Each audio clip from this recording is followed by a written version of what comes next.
नमस्कार, V news आप देख रहे हैं। मैं आपके साथ संध्या बेस्ट। 1 फरवरी जिस दिन बजट पेश हुआ था, सबकी निगाहें उसी बजट में थी जो 2021 और 22 का बजट उस दरमियान पेश हुआ था। और उसी दरमियान के अंदर क्या कुछ कितना लाभ देश को पहुंचा है, किस तरीके से सरकार के द्वारा लाभ हानि उसके दरमियान रखी गई थी, इसी मुद्दे पर हमारे साथ बात करने के लिए चार्टर्ड अकाउंटेंट रश्मि खेत्रपाल हैं। उनसे जानने की कोशिश करेंगे कि आखिर वो इस बजट को कैसे देखती हैं। सबसे पहले तो बहुत बहुत स्वागत है रश्मि जी वी न्यूज़ पर आपका। धन्यवाद जी। रश्मि जी, पहला सवाल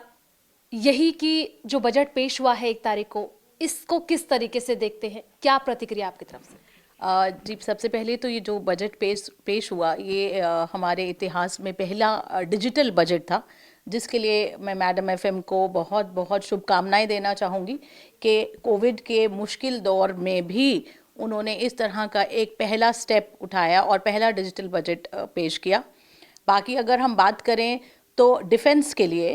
हेल्थ सेक्टर के लिए और एजुकेशन सेक्टर के लिए, प्राइमरली इन 3 सेक्टर्स के लिए ये बजट बहुत ही अच्छा बजट रहा। और पहले के मुकाबले इस बजट में इन तीनों सेक्टर्स में एलोकेशन डबल कर दी गई, जो कि मेरे हिसाब से एक बहुत ही महत्वपूर्ण सराहनीय कदम है।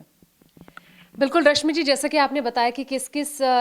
इंडस्ट्री को क्या क्या लाभ हुआ है, लेकिन अब मैं ये भी जानना चाहूंगी कि इस बजट के दौरान कितना लाभ, कितना हानि और कौन सी ऐसी चीज रही है कि जो ज्यों की त्यों रही है, इसको किस तरीके से देखा? देखो, पहले अगर मैं लाभ की बात करूं तो पहले जो हमारे डिफेंस सेक्टर होता था कि हमारे जो डिफेंस आर्मी, नेवी, एयरफोर्स की हम बात करें तो उनको लेटेस्ट इक्विपमेंट्स नहीं मिलते थे, लेटेस्ट हथियार नहीं मिलते थे, लेटेस्ट टेक्नोलॉजी नहीं मिलती थी, ताकि अगर in case of any casualty या कोई वॉर लाइक सिचुएशन हो, जैसे कि आज हम लोगों को पता ही है कि चाइना और पाकिस्तान के साथ हमारी वॉर लाइक सिचुएशन बनी हुई है, तो ऐसे में उनको इस बजट में एलोकेशन बढ़ा दी गई है और वो लोग अब अपने लिए लेटेस्ट टेक्नोलॉजी और लेटेस्ट इक्विपमेंट ले पाएंगे, जो कि एक बहुत बड़ा उम्दा कदम है। और दूसरी अगर हम बात करें एजुकेशन सेक्टर की, तो एजुकेशन सेक्टर में पूरे कोविड कोरोना काल में बच्चों की एजुकेशन पर बहुत बड़ा पीछे हो गई थी एजुकेशन, क्योंकि बहुत बड़ा ऐसा वर्ग था जो डिजिटल नहीं था। तो एजुकेशन में इस बार उसके लिए भी एलोकेशन बढ़ाकर एक बहुत अच्छी चीज़ करी है कि हमारे बच्चे ही हमारा कल हैं, भविष्य हैं, तो उन भविष्य पर इन्वेस्ट किया जा रहा है, जो कि एक बहुत अच्छी बात है। और अगर मैं बात करूं हेल्थ सेक्टर की, जो कि आज की डेट में सबसे बड़ी ज़रूरत भी थी, हमारी 2 वैक्सीन ऑलरेडी आ गई हैं और 2 वैक्सीन के लिए और एलोकेशन की गई है। बाहर कितने देशों को हमने वैक्सीन सप्लाई करी है, तो ये अपने आप में जो है एक बहुत बड़ा अचीवमेंट है। और जब हम बात करते हैं तो ये सिर्फ इस 3 सेक्टर्स तक रिस्ट्रिक्टेड नहीं है, क्योंकि बहुत सारी चीज़ें और इकोनॉमी में इससे कनेक्टेड हैं। अगर मैं कहूँ कि हेल्थ सेक्टर के लिए बजट बढ़ा है, तो इसका मतलब ये नहीं है कि ऑटोमोबाइल सेक्टर के लिए वो बजट नहीं बढ़ा है, क्योंकि हेल्थ सेक्टर में जो मेडिसिन पहुँचाई जाएंगी, जो लॉजिस्टिक्स यूज़ होगी, वो अगेन ऑटोमोबाइल सेक्टर को बढ़ावा देगी। अगर हम बात करें कि हेल्थ सेक्टर के एम्प्लॉयज़ की सैलरीज बढ़ेगी या उनकी इनकम बढ़ेगी, तो ऑटोमेटिकली वो स्पेंड करेंगे, गाड़ियाँ खरीदेंगे, कार खरीदेंगे, स्कूटर खरीदेंगे, तो कहीं ना कहीं इकोनॉमी में वहाँ असर दिखाई देगा।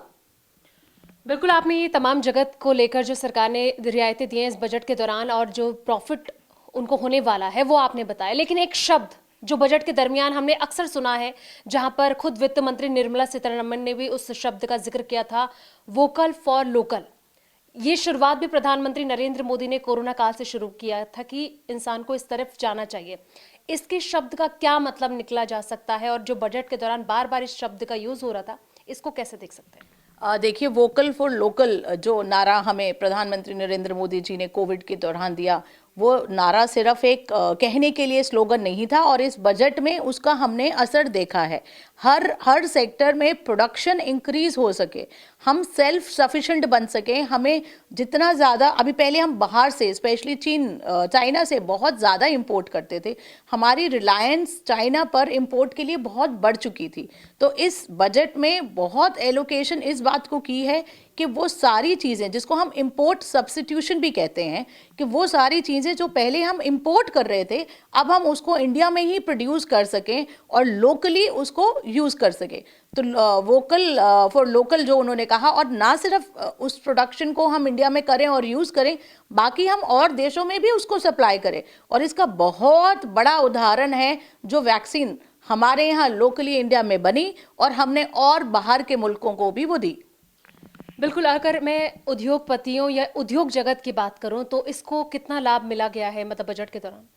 देखिए, उद्योगपतियों के जैसे कि मैंने आपको बताया, क्योंकि इतना हैवी जो बजट है, एलोकेशन जो 3 सेक्टर्स में की गई, साथ साथ अच्छा खासा एलोकेशन इंफ्रास्ट्रक्चर पर भी दिया गया है, तो ये सारा के सारा पैसा जो है, जितना भी गवर्नमेंट की स्पेंडिंग होती है, वो इकोनॉमी के अंदर ही सर्कुलेट होती है। तो कहीं ना कहीं सारे इंडस्ट्रियलिस्ट को इसका फायदा मिलेगा। जिस तरीके से हमने देखा कि 2020 का जो पूरा साल था वो कोरोना से सबसे ज्यादा प्रभावित हुआ, उसकी वजह से कई सारे क्षेत्र पर इसका प्रभाव पड़ा था, चाहे शिक्षा के क्षेत्र की बात की जाए, ट्रांसपोर्ट के क्षेत्र की बात की जाए और भी तमाम क्षेत्र की बात की जाए, तो इस पर सबसे ज्यादा इम्पैक्ट इसका रहा है। खासतौर पर सबको जो आम आदमी है उनको काफी उम्मीद थी कि उनके लिए बहुत ज्यादा खास होगा, लेकिन उस हिसाब से वो चीज नहीं दिखाई दी इस बजट के दौरान। जहां पर सरकार ने टैक्स की अगर मैं बात करूं तो वो भी इक्वल रखा है। देखिए, आपका जो कहना है वो मैं उस बात को मानती हूँ, लेकिन साथ साथ ये भी कहना चाहूँगी कि हर बजट में हम ये सोचें कि हमें कोई ना कोई टैक्स की रिबेट मिल जाएगी, तो वो भी कोई बहुत अच्छी सोच नहीं है। क्योंकि सरकार को भी जहां उसने अपना बजट एलोकेशन बढ़ाया कि डिफेंस पर, हेल्थ पर, इंफ्रास्ट्रक्चर पर, एजुकेशन पर, तो वो जो आना है वो हमारे टैक्सेस में से। आम जो आदमी है जो टैक्स पे कर रहा है, बिजनेसमैन जो टैक्स पे कर रहा है, उसी से ये पैसा निकल कर आएगा। तो अगर उनके लिए बजट में कोई रिबेट नहीं मिली है तो कोई उनके ऊपर एक्स्ट्रा टैक्स भी नहीं लगाया गया है, उनको एट पार रखा गया है। और जहाँ तक बात करें हम सीनियर सिटीजन्स के लिए, तो एक बहुत बड़ा वेलकम स्टेप किया कि सीनियर सिटीजन्स को अब अपनी रिटर्न फाइल ही नहीं करनी, जो कि अपने आप में एक बहुत बहुत ही सराहनीय कदम है। और ये मैं बताना चाहूँगी कि 2 दिन से इस बात को लेकर जो खुशी का माहौल हमें सीनियर सिटीजन्स पार्क और लोगों के अंदर देखने को मिल रहा है, ये अपने आप में एक बहुत सराहनीय कदम है। रश्मि जी, आपने कहा कि ITR नहीं भरनी पड़ेगी, इसको लेकर सरकार ने अनाउंसमेंट भी की है कि जो 75+ लोग हैं उनको नहीं भरना पड़ेगा, लेकिन कई लोगों के दिमाग में एक सवाल ये भी है कि जो इनकम टैक्स है क्या वो उन्हें देना पड़ेगा? देखिए, ये इसमें जो है उन्होंने ये बोला कि अगर आपकी 75 ईयर से ऊपर हैं और आपकी इनकम सिर्फ पेंशन इनकम है या इंटरेस्ट इनकम है, तो आपको अपनी इनकम टैक्स रिटर्न नहीं भरनी है। अब जहां तक हम बात करें कि उनको टैक्स देना पड़ेगा कि नहीं देना पड़ेगा, जो टैक्स के ब्रैकेट पहले से हैं, क्योंकि उनमें कोई चेंज नहीं आया है, तो जो टैक्स के ब्रैकेट ऑलरेडी हैं, अगर उस टैक्स के ब्रैकेट में वो आते हैं तो पेंशन पर उनका TDS या इंटरेस्ट पर उनका TDS पहले से ही कट जाएगा। इस बार बजट में सरकार ने कृषि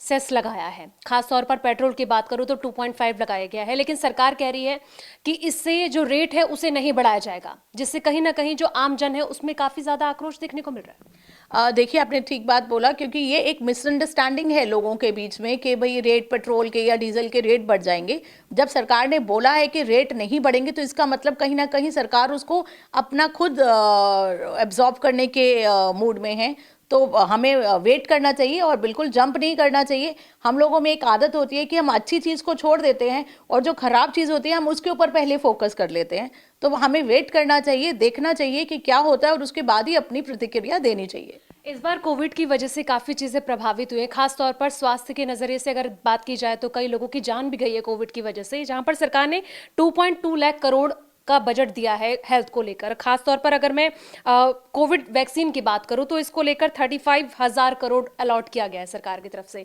क्या लगता है इसको कितना सही मानते हैं आप? देखिए, मैं तो कहूँगी कि ये तो इस समय की मांग थी, ज़रूरत थी कि हमें हेल्थ सेक्टर पर और कोविड वैक्सीन के लिए इतना पैसा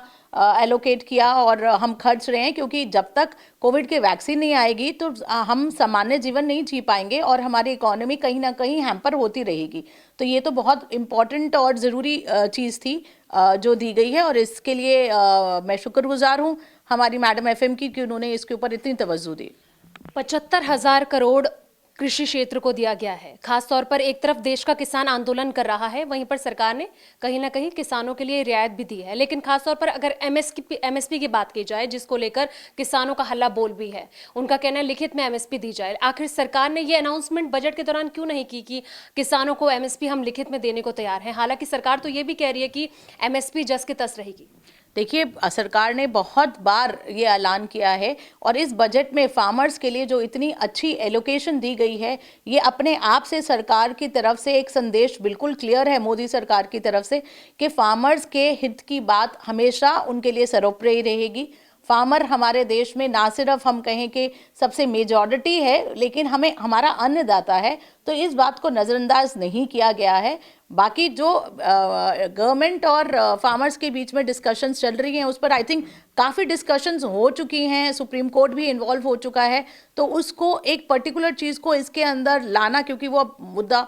सुप्रीम कोर्ट में भी है, लेकिन ये बात बार बार सरकार हर प्लेटफॉर्म पे कह रही है। और बजट में भी अगर आप देखो तो बजट में बहुत ज़्यादा एलोकेशन फार्मर्स के लिए दी गई है, जहां कहीं ना कहीं ये बिल्कुल क्लियर लग रहा है कि मोदी सरकार का पूरा फोकस फार्मर्स की भलाई और फार्मर्स की अपलिफ्टमेंट की तरफ है।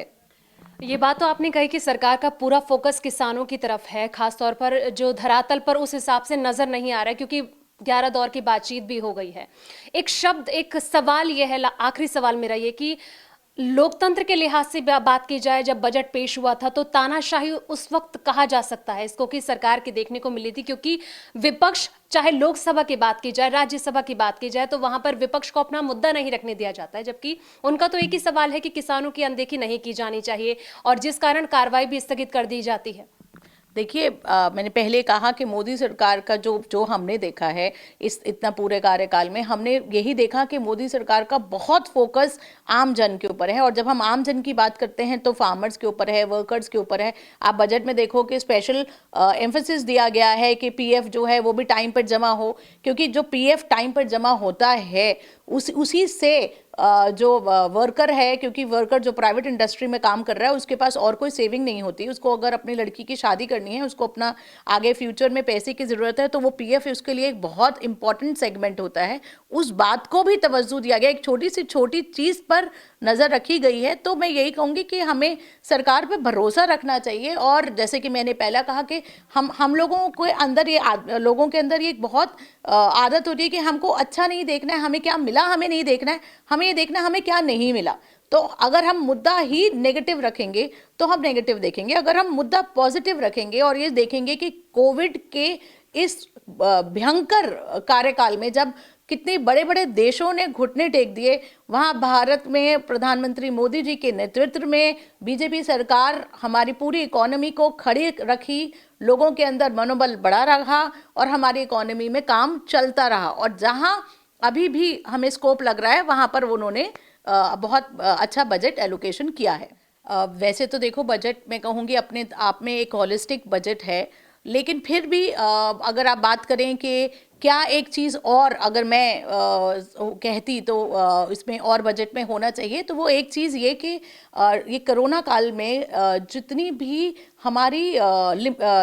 डेट्स थी वो सारी डेट्स बढ़ा दी गई, लेकिन जो डेट्स कैपिटल गेन्स की इन्वेस्टमेंट करनी थी अगर किसी ने, क्योंकि कोरोना में किसी की नौकरी चली गई तो उसने अपना घर बेचा, तो उस घर को बेचकर उसको दोबारा एक रेजिडेंशियल हाउस में इन्वेस्टमेंट करनी होती है, या उसको पहले उसने बेचा था और उसको इस ईयर तक वो इन्वेस्टमेंट करनी थी, उसकी लास्ट डेट थी, या इंडस्ट्री थी जिसको लॉस था और लॉसेज वो 8 साल तक कैरी फॉरवर्ड कर सकते थे और ये 8वां साल था, तो इस ईयर में वो उस लॉस को कैरी फॉरवर्ड नहीं कर पाए। इसी तरह से इंफ्रास्ट्रक्चर बॉन्ड्स में किसी को इन्वेस्टमेंट करनी थी एक पर्टिकुलर टाइम तक, और वो टाइम अभी इस साल के अंदर था, तो उन लोगों के लिए कहीं मुझे लगता है कि हमें एक 0 ईयर डिक्लेयर करना चाहिए था और इस पूरे चीज़ को 1 साल के लिए कम से कम हमें आगे बढ़ाना चाहिए था, ताकि लोगों को जो जेन्युइन मुश्किल हुई कि उनके पास बिजनेस ऑफिसेज उनके बंद थे, उनकी फैक्ट्रीज बंद थी, तो वो अपने लॉस को इस बार सेट ऑफ कर ही नहीं सकते थे।